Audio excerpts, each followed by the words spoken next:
Proclamação do Evangelho de Jesus Cristo segundo São Marcos. Glória a vós, Senhor. Depois que João Batista foi preso, Jesus foi para a Galileia, pregando o Evangelho de Deus e dizendo: o tempo já se completou e o reino de Deus está próximo. Convertei-vos e crede no Evangelho. E passando à beira do mar da Galileia, Jesus viu Simão e André, seu irmão, que lançavam a rede ao mar, pois eram pescadores.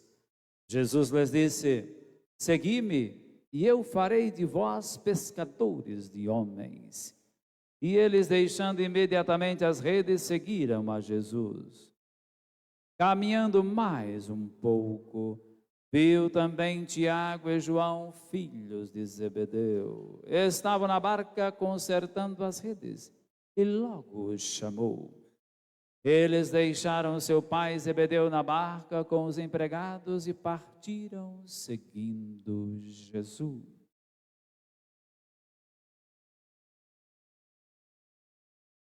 Palavra da salvação. Glória a vós, Senhor.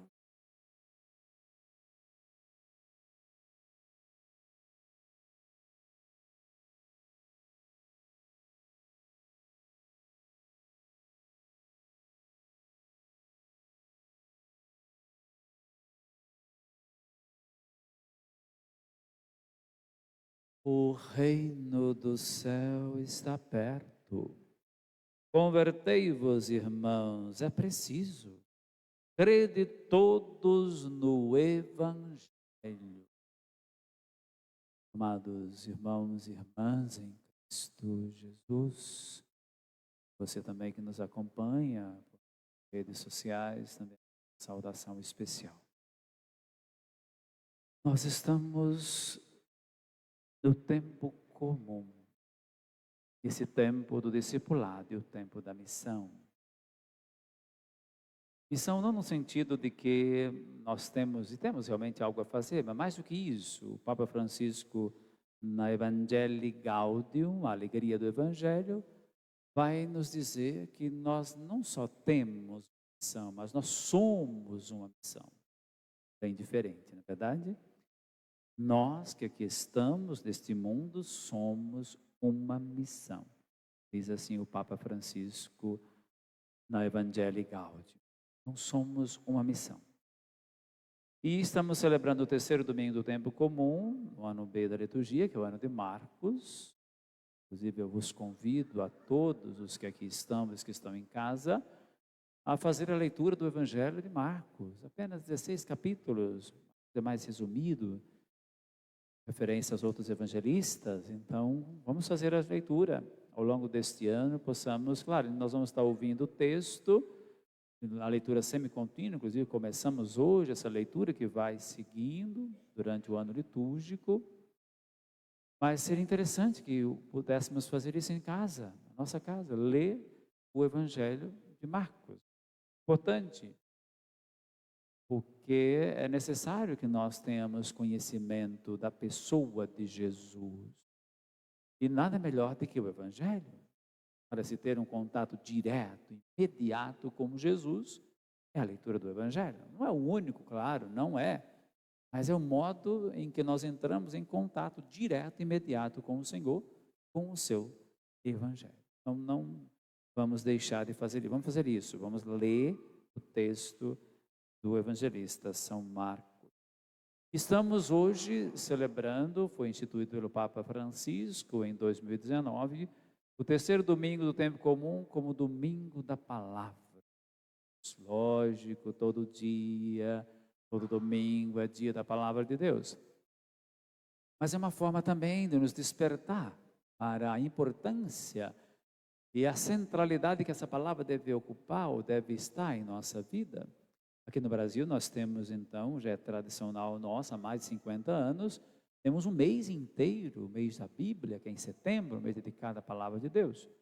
Mas em sintonia com a igreja, de forma universal, no mundo todo, nós estamos então celebrando o domingo da palavra de Deus. A importância dessa palavra para a nossa vida, para a nossa existência. O Papa Francisco, numa das suas homilias, ou na homilia dentro deste dia, domingo da palavra de Deus, em 2022, assim se expressa.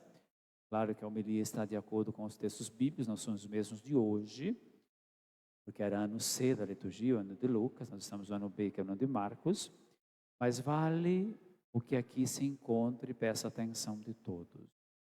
Irmãos e irmãs, a palavra de Deus nos transforma. Um primeiro dado a ser considerado, e ninguém deve desmerecer essa verdade. A palavra de Deus nos transforma. Isso caia profundamente em seu coração nesta hora, nesse momento. E que você esteja aberto ao Espírito Santo, porque é Ele que de fato nos faz acolher e viver a palavra. Não impeça o Espírito Santo de atuar, Ele está em você. É morada do Altíssimo, morada do Espírito Santo. Deve se guiar sempre pelo Espírito do Senhor. Não é outro Espírito, é o Espírito do Senhor, o Espírito Santo que habita. Somos morada do Altíssimo. Como diz Jesus, eu, o Pai, viremos e faremos dele a nossa morada. A Trindade Santa habita em nós. Então, deixe o Espírito Santo agora, nesta hora, envolver, tocar o teu coração, e abrir o teu coração e a tua mente para acolher aquilo que o Espírito quer te dizer. Porque o Espírito tem muito a nos dizer. Então, ouça o Espírito Santo. Não feche os seus ouvidos. Abri os ouvidos, como fala o salmista. Oxalá ouvisseis hoje a voz do Senhor. O Senhor está nos falando, está a nos falar. Vamos ficar abertos, vamos escutar. Então, primeira questão, a palavra de Deus nos transforma. Continua o Papa Francisco, a rigidez não nos transforma, dissimula. A rigidez não nos transforma, só cria gente dissimulada. A palavra de Deus nos transforma, penetrando na alma como uma espada, como diz a carta aos Hebreus, capítulo 4, versículo 12. Ela é penetrante, vai no mais íntimo e profundo do nosso ser. Isso, a palavra tem essa força e esse poder. Lógico, à medida que a gente se abre e deixa essa palavra realmente nos permear e penetrar profundamente em nós. Com efeito, se por um lado consola, desvendando-nos o rosto de Deus, por outro, provoca e sobressalta-nos, fazendo-nos cientes das nossas contradições. E quantas contradições! Também a palavra nos ajuda para perceber, porque às vezes é uma cegueira, a gente às vezes não quer perceber, não quer enxergar, a palavra nos faz enxergar, é um espelho. Ali eu vejo refletida a minha verdade, a minha realidade. A palavra não ilude, não engana. A palavra revela não só o rosto de Deus, mas revela também a nossa realidade humana, e muitas vezes uma realidade decaída, marcada por tantas contradições. Então, precisamos dessa palavra, que ela nos dê essa consciência das nossas contradições. Nos ajude a nos libertar delas. A palavra põe-nos em crise, não nos deixa tranquilos. Se o preço a pagar por essa tranquilidade é um mundo dilacerado pela injustiça e pela fome, e quem paga o preço são sempre os mais frágeis. Sempre pagam os mais frágeis. A Sagrada Escritura não foi dada para nos entreter, não é entretenimento, para nos mimar em uma espiritualidade angélica, mas para sair ao encontro dos outros e debruçar-nos sobre as suas feridas. Olha que desafio. Que a palavra cura as feridas nossas e cura as feridas de toda a humanidade. A palavra se fez carne, como está no evangelista São João, no prólogo, primeiro capítulo, versos 14. É tornar-se carne em nós, não nos aliena da vida, mas mergulha-nos nela, nas situações do dia a dia, na auscultação do sofrimento dos irmãos, do clamor dos pobres, das violências e injustiças que ferem a sociedade e a terra, a fim de sermos não cristãos indiferentes, mas diligentes, cristãos criativos, cristãos proféticos. Por isso, conclui assim o Papa Francisco, apaixonemo-nos pela Sagrada Escritura, deixemo-nos interpelar profundamente pela palavra que desvenda a novidade de Deus e leva-nos a amar incansavelmente os outros. Voltemos a colocar a palavra de Deus no centro da pastoral e da vida da igreja. Assim seremos libertos tanto de qualquer pelagianismo rígido, de qualquer rigidez, como da ilusão de uma espiritualidade que nos coloca em órbita, sem cuidar dos irmãos e irmãs. Voltemos a colocar a palavra de Deus no centro da pastoral e da vida da igreja. Ouçamo-la, rezemo-la, ponhamo-la em prática. Palavra ouvida é palavra que deve ser praticada. São Tiago já nos diz isso, né? Que não sejamos meros ouvintes da palavra, mas sejamos praticantes da palavra que é proclamada, que é ouvida, acolhida, deve ser vivida no cotidiano da nossa existência. Então, irmãos e irmãs, se você não conhece a palavra, fica difícil vivê-la, não é verdade? Por isso é necessário que a gente leia a palavra, reze a palavra, medite a palavra, escute a palavra e a coloque em prática. Santo Agostinho já dizia que não se ama, que não se conhece. Não é verdade? Como é que eu vou amar a palavra de Deus se eu não a conheço? Eu preciso conhecer para poder amar.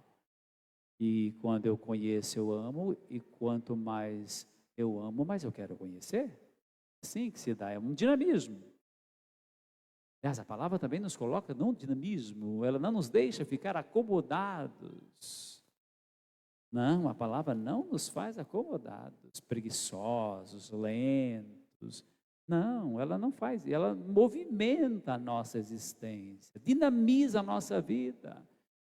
Ela preenche esse tempo que Paulo diz hoje que é um tempo breve na carta aos Coríntios. O tempo está abreviado, diz ele. E a figura desse mundo passa, mas a palavra de Deus permanece para sempre. O tempo está abreviado. Então nós precisamos deixar que a palavra de Deus nos planifique, que a gente a viva, ou pelo menos a experimente na sua plenitude no nosso dia a dia. E o momento é hoje, é agora, nesta hora que nós somos convidados a nos deixarmos preencher pela palavra. Há tantos vazios, não é? A gente anda muito vazio, muito superficial. Como preencher o nosso vazio? Como fugir da superficialidade, do faz de conta, das aparências? Voltando-se para a palavra de Deus. É o apelo de Jesus hoje e também de Jonas na primeira leitura. Voltar-se à palavra de Deus, realizar a vontade divina, o apelo à conversão hoje, tanto em Jonas quanto no Evangelho. Jonas anuncia tempos difíceis, de destruição, de catástrofe. Jesus não anuncia más notícias, anuncia boas e belas notícias hoje no Evangelho, que ele começa então dizendo para nós que o tempo se completou. O tempo, esse tempo aqui, a palavra tempo, tem dois sentidos. Tem o sentido do kairos, que é esse tempo, aliás, tempo do kairos, que é o tempo da graça, esse tempo que nos restaura, esse tempo que nos preenche, que transforma a nossa vida, que coloca sentido na nossa existência. Esse é o tempo da graça, o tempo oportuno, E tempo necessário à nossa vida. Mas tem o tempo cronológico, que é o tempo do nosso relógio, né? Que a gente sempre fica de olho nele, né? Preocupado até quando vai terminar a missa. Tanto que a gente não está ligado no Kairos, que a gente está tão ligado no Cronos, como preocupado, que hora vai terminar a missa? Né? Não termina nunca. Quando você faz essas perguntas e fica olhando no relógio, porque você não está no Kairos, você está no Cronos. E o Cronos tudo devora, né? Basta ver os anos quando passam, o que é que faz conosco, não é? Fica muito claro no nosso corpo o que é que faz o tempo cronológico, não é assim? Mas o nosso tempo não é o tempo cronológico, é o tempo da graça. Por isso que numa liturgia a gente nunca devia se preocupar com a questão do tempo. Mas eu vejo muitos de nós preocupados com o tempo. Presos ao tempo. Não estou dizendo que não seja, né, não tem importância o tempo cronológico, claro. Claro que tem sua importância, deve se organizar, sem dúvida. Não estou negando nada disso, mas não ficar preso nisso, senão você não vive. Eu preciso viver. E para viver, eu tenho que me desprender desse tempo cronológico. Eu não vivo. Tão preocupado com o tempo que ele passa e eu não vivi. É o que muitas vezes acontece conosco. Ficou aqui 1 hora e 20 e não viveu a beleza do mistério. Não experimentou realmente a beleza do mistério. Não se deixou conduzir pelo mistério. É lamentável. Que lástima, você jogou fora um tempo oportuno, um tempo de graça. Não faça isso, por favor. Não faça isso. Deixe-se guiar e orientar na graça do Senhor. Isso é conversão. Que Jesus nos pede hoje. O tempo já se cumpriu, já se completou. Chegou a graça. O tempo da graça chegou. Não é o tempo da ameaça como o tempo lá de Jonas, mas é o tempo da misericórdia e o tempo da compaixão. Jesus nos revela um Deus que é bondade, um Deus que é próximo da humanidade, que é amigo nosso, que caminha conosco, está junto a cada um de nós. Não é um Deus que ameaça. Esse não é o Deus que Jesus nos revela. Pode ser o Deus lá do Antigo Testamento, mas não é o Deus que Jesus revela. Então, o tempo da gente perceber esse Deus que nos é próximo. Então, o tempo chegou. O reino de Deus está próximo, está acontecendo. Deus está atuando e agindo na história. Isso é o reino de Deus. Então, Ele está atuando em nossa vida. À medida que nós deixamos, Deus vai atuando na nossa existência. Essa é a presença do reino. E Jesus mostra isso nos mais diversos sinais e no anúncio da palavra que Jesus faz.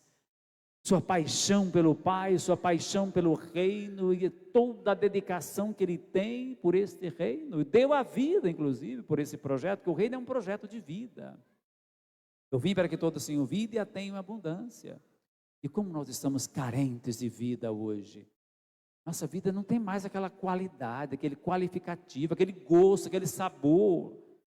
Precisamos resgatar isso. Jesus veio trazer para a gente isso. O que estamos fazendo?